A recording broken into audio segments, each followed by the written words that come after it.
Okay, so do it this way. I spoiled your line there when you said, ask me how many good movies, and you said 4. Is Smokey and the Bandit one of them? Yeah. Okay, all right, good.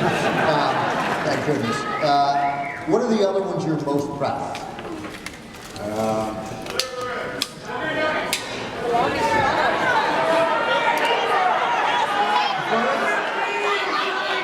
This is for Burt, and only Burt. Deliverance.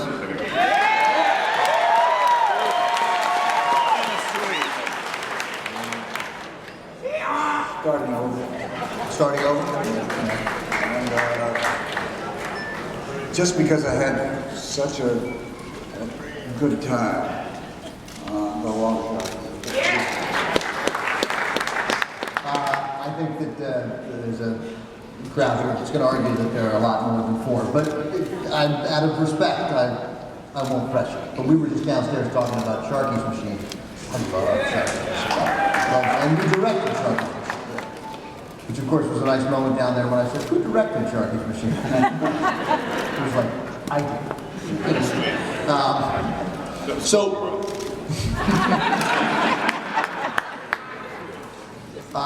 Obviously, the film world today lost perhaps the biggest movie star ever. Certainly, I think one of the top 5. And a woman you knew pretty well. Tell us your thoughts about Elizabeth Taylor. Well, the shocking thing about Elizabeth Taylor was that she was more beautiful, if this is possible, than you could ever imagine. Those eyes, those violet, the color of violet, and you just fell into it. And when I met her, I said something really intelligent, like, and I am smooth. And I mean, I couldn't talk. She just was feminine. You met her. She came onto a set of your film. Yes, she did. I don't know why. Mountain comes to Muhammad. I mean, she came on the set, and I asked her. I said, "Are you slumming? What are you doing?" She said, "I heard that your sets are a lot of fun." And I said, "Yeah, movies aren't too good, but they're a lot of fun." We have a lot of fun. And, I'm so flattered you're here. And she said, "Let's have dinner." Whoa, I missed that part. I said, "Oh, hell, if we have to." So we went to dinner, and as I remember, it went on for a long time. She just was amazing. She did like to tell stories, hear stories, and she had the greatest laugh. She had this raucous kind of body laugh. Do you think people miss that? Like when you lose somebody like Elizabeth Taylor, Elizabeth Taylor is like an entity, and you had this privilege with others as well. There's a person, there's a girl, right? You know? Yeah, I'll say. You at your museum in Jupiter, right? Which by all accounts is a total blast. You have a personal letter there from her, don't you? Yeah. What does it say? I'm not going to. It's in the museum. But they have to come there and see it. Oh, all right.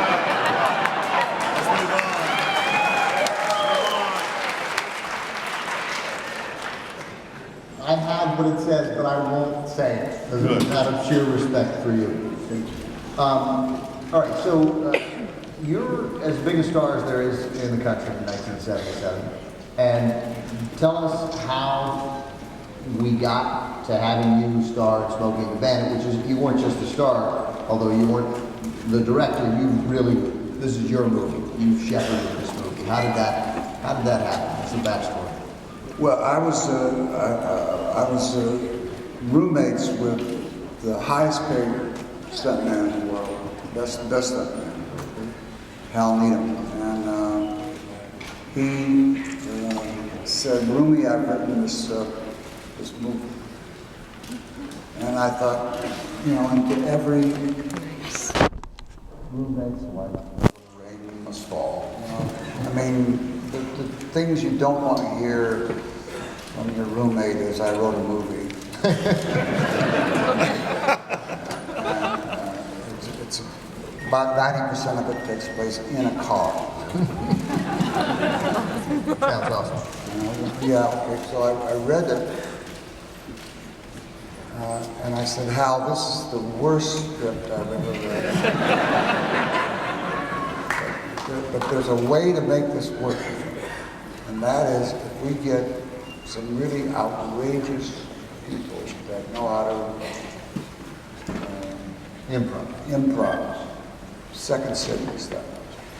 So, and he wanted a wonderful actor named Richard Boone to play cop, but I love Boone, but I wanted somebody that was insane and who at that point in his life done it all, heard it all, seen it all, but hadn't played this kind of character. Every other word was a four-letter word. Some bitch. So I said, if you can get Gleason. So we went after Gleason, we got Gleason, and I said, you gotta have Jerry. You guys were Yeah, son. And then I said, I want to Sally Field. And he said, why? Because she's a brilliant actress, and she's very sexy. And he said, oh, no, she's not sexy. She's a blind nun. Kelly knew she's sexy. I mean, talent is sexy. And she's loaded. Well, as we found out later on, after 2 Emmys and 2 Oscars, and whatever, she won everything but the go on. And she's amazing. And with Jerry and Jackie and Sally, some magic happened. I don't know, and we never, I know you've heard this before, but we never said a word that was in the script. Nothing. Did you write anything down before, or you just... How did you know what you had done?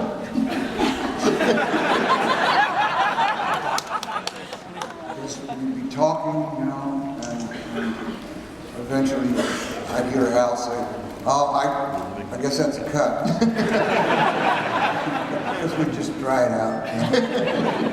I mean, we were having such a good time. It was amazing. And I don't know if people really believe that you can have that good, because I know you know this is true, but there are pictures that you have a great time on, that the picture is really awful. And what happened in the time we were having such a great time, and the time the picture came out, I don't know, that doesn't mean anything. But on this picture, we had the best time I've ever making a movie. Plus, we made this picture that was so silly, and sweet, and ridiculous, and fun. And you were watching, I was falling in love with Sally, and I was really falling in love. She was falling in love.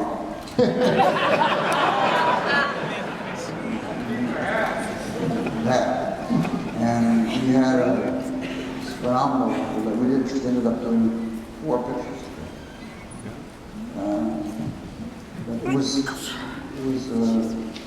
the best time.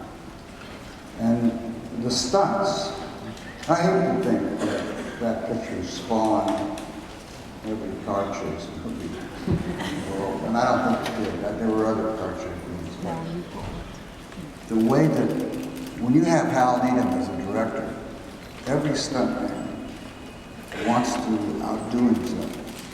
And he doesn't just wants to do a stunt. He wants to do,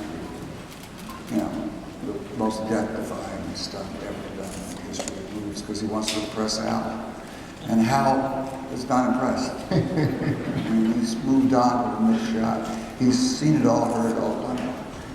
But we had stunts in that movie that when I look at them now, there's a shot, you probably see it tonight, where the car gets in front of the semi and starts going like this because it's hooked onto the truck. And it was so scary.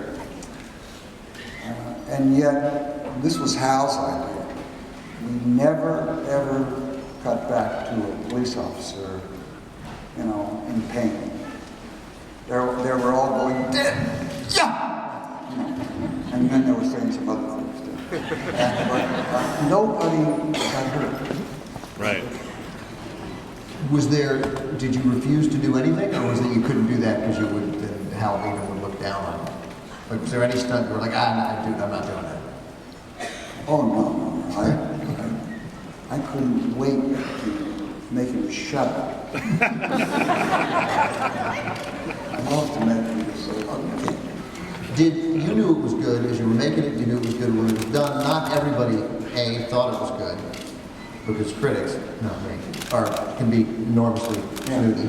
But was there some resistance in the studio? Some thought that this picture is too, it's too local, it'll only appeal to Southern audiences, it won't have this widespread appeal?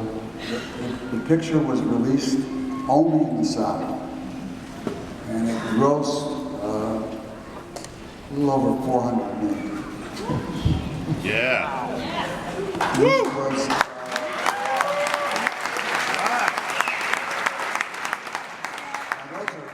those are Star Wars numbers.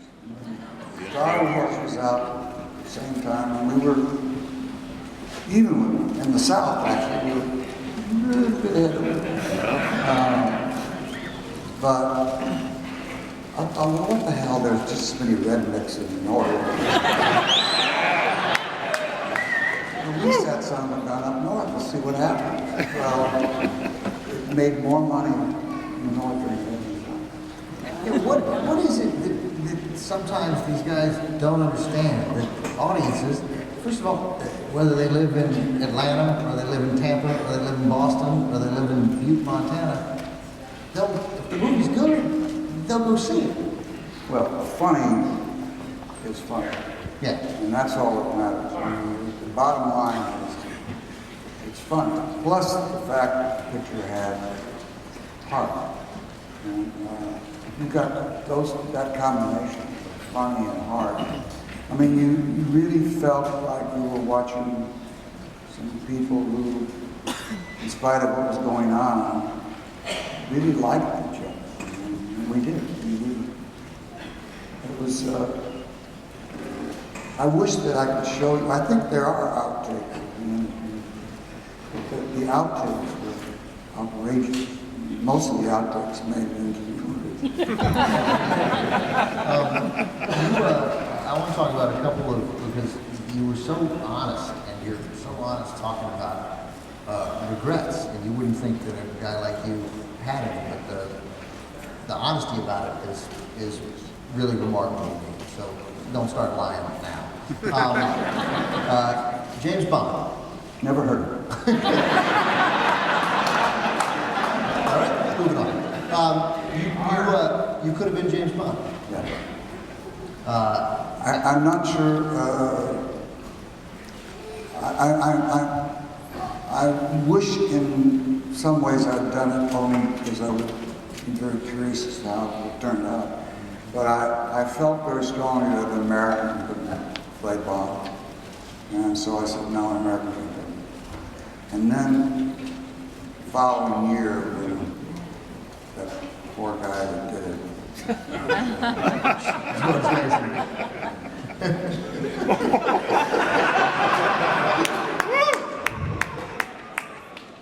I'd like this guy to follow me in every role.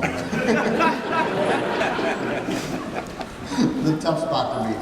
Yeah, well, he crashed and burned. And I thought, well, maybe an American could. He's Canadian. I think he's good. Yeah, I think that's right. Yeah. He was a hand model. He was a hand model. Yeah. He was a really good hand model. Yeah. He's not going there.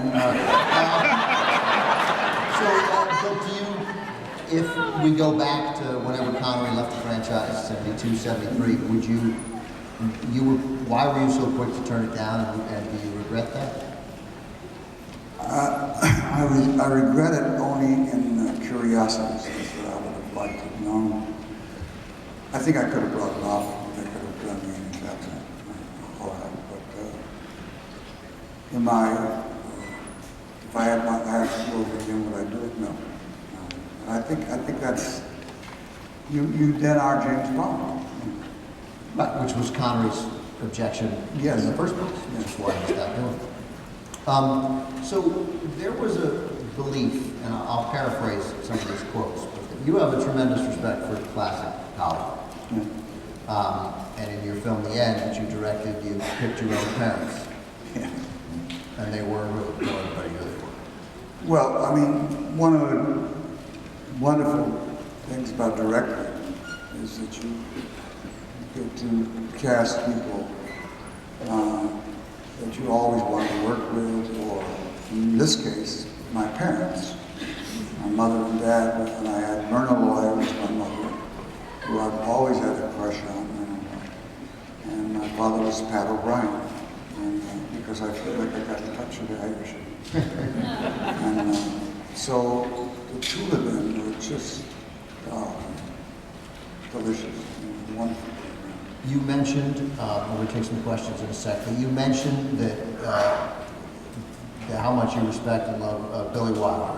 One quote I read that if you could pick 3 people to take to a desert island, you'd take Billy Wilder, which I think is a strange choice. We're going to go to a desert island. I get the idea. Well, I didn't mean just him alone. All right, so, and part of the reason is that, and again, I'll paraphrase this, is that you obviously were thought of in one specific way by Hollywood, by the guys who made movies, as the kind of guy who made a picture like Smokey and the Bandit, and not more serious roles, correct? Yeah. Some of that had been, directors would come up to you and say, if you were hoping they'd put you in some small art house movie, or just a movie with a serious role, and what they wanted was to make one of your movies with you. But I'm curious whether, at some point, you think that, and we saw somebody, at least one person out here with the photo, if posing in the centerfold, did you come to regret that decision? Do you think it affected how seriously people took it?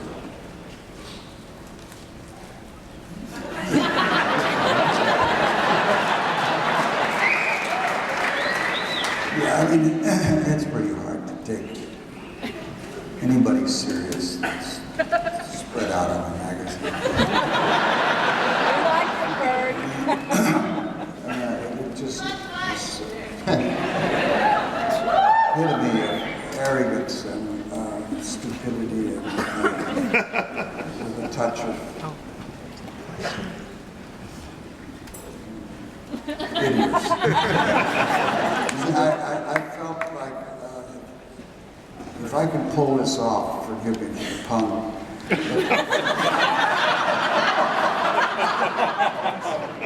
Absolutely. this work on a funny level.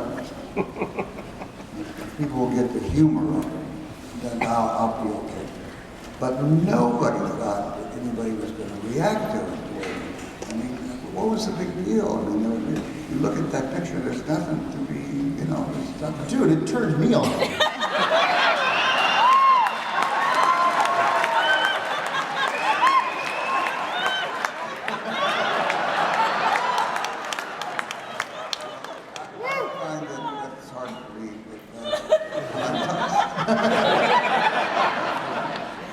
No, I think there'd be fallout from that.